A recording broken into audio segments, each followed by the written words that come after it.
Okay, so this video we're going to be looking at breaking open the actual task that we've been given, and then we'll be able to plan as a result of breaking open this task, what exactly is it asking of us. So limiting the amount of content that we've learnt, limiting the areas of focus for our research, we'll be able to do that so we can make sure that we're not researching the wrong thing and we're not writing about the wrong thing.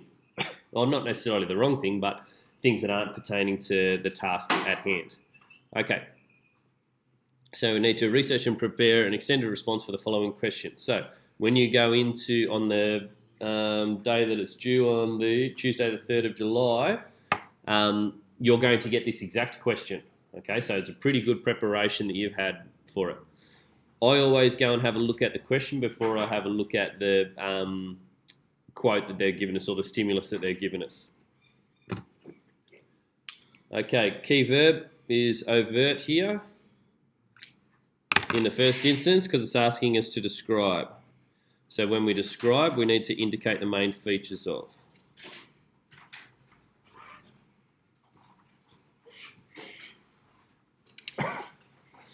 So that was a pretty easy one there. Describe the principal beliefs of Christianity. Okay, so there I know what I need to describe now. Principal beliefs, I can see a bossy there straight away because it's saying more than one, and we know that there's 5 principal beliefs, or core beliefs as we call them, of Christianity. Christianity, we know when we talk about it, we've got to talk about it in terms of a living religious tradition.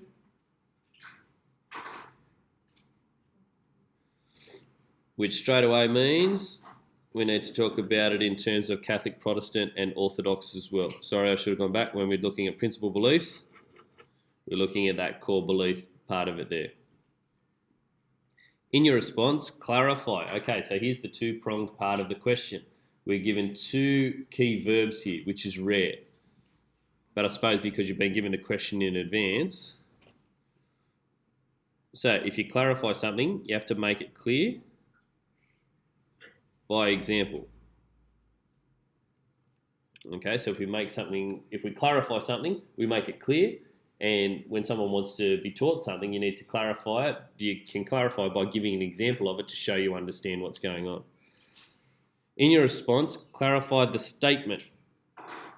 So that means that the statement must be a qualifying piece of information. So we're going to have to go back and have a look at what the statement is. But it tells us a little bit about the statement. In your response, clarify the statement that Christians believe that their faith is not just a doctrine, but a living relationship with Jesus Christ. Okay, let's have a look at what the whole quote is. Christians believe that faith is not just a doctrine, but a living relationship with Jesus Christ. So it's basically rewritten exactly what the quote was. So we don't even have to have a look at it there. Let's see if we can clarify any aspects of here, see if there's qualifying pieces of information. Christians, plural. So again, we're looking down at the variants of the tradition. So in order for us to have a full response, we're going to have to talk about Protestants, Catholics, Orthodox, Pentecostal as well, if we want to. It doesn't mean you have to write the whole essay showing the difference between them, but you have to show the marker that you understand that Christianity is more than just one way of following. Believe that their faith is not just a doctrine. So I would be clarifying that statement there. Not just a doctrine. So if we talk, but that doesn't mean that you can't talk about it in terms of doctrine as well. So we'd definitely be talking about the sacred texts. But a living relationship with Jesus Christ.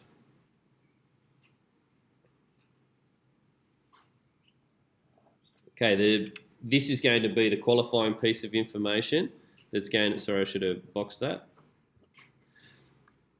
So we can show what is a living relationship with Jesus Christ. Make clear by example when we clarify. So we're going to have to show living relationship with Jesus. How do we show a living relationship with Jesus? Okay. Jesus was at the inception of the tradition, even though he didn't necessarily start it. So we're going to have to talk about it in terms of the origin. When we talk about Christians or Christianity as a living religious tradition, we've got to talk about it in terms of the origin, past, present, and future.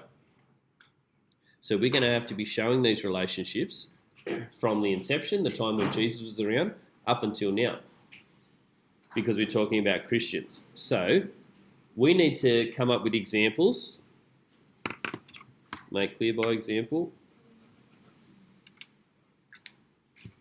of times when examples of the principal beliefs that Jesus is able to show, not core beliefs, sorry,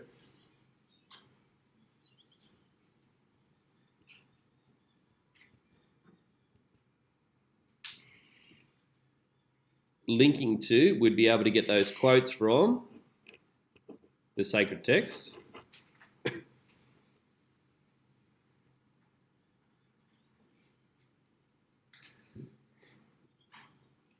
To show an example of where we can see these core beliefs or the relationship with Jesus right back at the origin of the tradition. What we're also going to need to be able to do, I would assume, based on this, is show how Christians have had a living relationship with Jesus Christ in the past and in the present. And if you really want to have a challenge yourself, look at how this relationship should continue into the future based on past evidence. Okay, so what has happened in the past, how we can use that again into the future. So this is going to be a tricky task. The 5 quotes that we'd get would probably, like we said, one for each of the core beliefs. And we would probably get those 5 quotes from the sacred texts. Not just examples of where Jesus showed these core beliefs, but it could be from St. Paul, who coined a lot of the core beliefs of the tradition, okay? And he was able to articulate it where Jesus had shown it, but not necessarily articulated what they were. And that brings in one of those core beliefs of the tradition with the humanity and divinity, how he showed people how to do it. So, difficult task. We need to describe the principal beliefs of the tradition and then also clarify this statement. The next video that we'll create is going to have a look at how we could potentially plan this.